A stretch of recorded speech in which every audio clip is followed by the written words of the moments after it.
Bueno, vamos a platicar de este asunto que pues sin duda continúa siendo una amenaza en nuestro país y en el mundo, que es el caso del virus de la influenza H1N1. Recientemente llegó a mis manos, me hicieron favor de enviarme este libro que se llama Queremos hablar, las voces de la influenza, cuyo autor es Rogelio Cárdenas Estandía. Él es el subdirector del periódico Financiero y me da mucho gusto tenerlo en la línea telefónica. Rogelio, muy buenas tardes, ¿cómo estás? Muy bien, muchas gracias y al igual que por la invitación. Bueno, creo que tengo que corregir, ¿verdad? Eres director adjunto del periódico El Financiero. Sí, así es. Eso es lo correcto. Muchas gracias. Bueno, desde que llegó este libro a mis manos, Rogelio, sin duda, que además, pues me parece que hay que destacarlo porque, pues es uno de los méritos más del trabajo que has realizado, pues es haber obtenido, que ya nos platicarás en un momentito más, cómo fue que pudiste, pues, lograr el prólogo del escritor José Saramago, que sin duda, bueno, pues es un escritor muy, muy reconocido, y que pensando en algunas de sus obras, como aquella de La ceguera, pues bueno, nos recuerda mucho esta situación de la epidemia o de la pandemia, ¿no?, del virus de la influenza H1N1. ¿Cuánto tiempo tardaste en hacer este libro y cuáles fueron los objetivos fundamentales del mismo, Rogelio? En primer lugar, el motivo se da a partir del 23 de abril, cuando recordamos que empezó todo este problema de la contingencia por la influenza. Ajá. Me di cuenta que las autoridades de salud, tanto a nivel estatal como a nivel federal, empezaron a tener incongruencias con el manejo de las cifras, la información. Un día se mencionaba una cosa, al otro día se desdecían de lo mismo. Se empezó a dar una toma de decisión la cual se cometió muchos errores. Y tomando en cuenta esto y sobre todo al conocer cómo funciona nuestro sistema de salud, yo me quise dar a la tarea de entender qué era realmente lo que estaba sucediendo.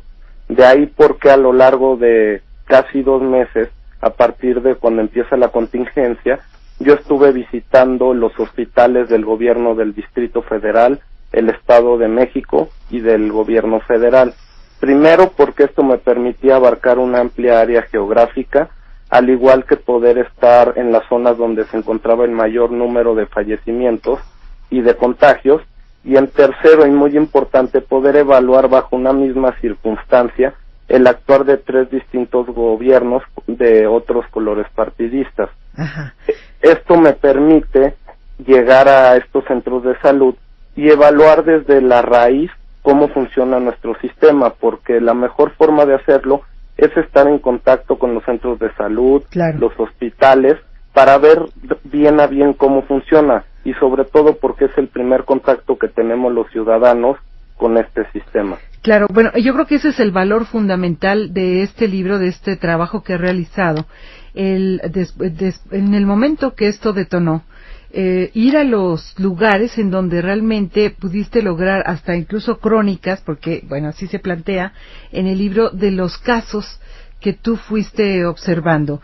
Y yo tengo, en ese sentido, pues también un recuerdo, Rogelio, porque por aquellos días, yo pienso que fue incluso finales de marzo, aquí en la estación en Radio 13, empezamos a recibir llamadas, anónimas por supuesto, en las cuales nos decían que en el Instituto Nacional de Enfermedades Respiratorias algo estaba sucediendo, que no se estaba comunicando en relación a muertes que se estaban dando pues de manera, digamos, no desconocida, pero sí hasta cierto punto en ese momento no identificado, cuando menos para los trabajadores que seguramente fueron los que nos hablaron, no sé si médicos, enfermeras. Y bueno, traigo esto a colación porque tú, de los centros de salud, hospitales, etcétera, que visitaste, creo que el primero que fuiste fue al INER, ¿verdad? Aquí hay algo muy importante. Desde que empezó la contingencia hubo mucha desinformación. Lo sigue habiendo lamentablemente hoy en día. Uh-huh. Y también hay que recordar que en este libro se documenta cómo ya se tenía conocimiento de este virus desde inclusive finales del año pasado. Se tardó mucho en actuar, cosa que el gobierno de Estados Unidos ya reconoce casos con mucha antelación a los presentados en nuestro país, pero sobre todo el fundamental de este trabajo es darle voz a todos aquellos que normalmente no la tienen. Me refiero a darle voz a los pacientes, a los familiares, porque en este libro hay, en total hice 30 historias, donde hay personas que lamentablemente perdieron la vida, al igual que muchas que se recuperaron. Por cuestiones de espacio solo pude plasmar 12. Sí. Y aquí hay algo muy lamentable. Yo acudí con el entonces presidente de Derechos Humanos, Álvarez Casa, para que me dictaminara las 30 historias en total y me diera su punto de vista y su evaluación de la situación que vivieron estos mexicanos. Sí. Y lamentablemente llegó a la conclusión que todas ellas tuvieron violación de derechos humanos, ya sea por acción o por omisión.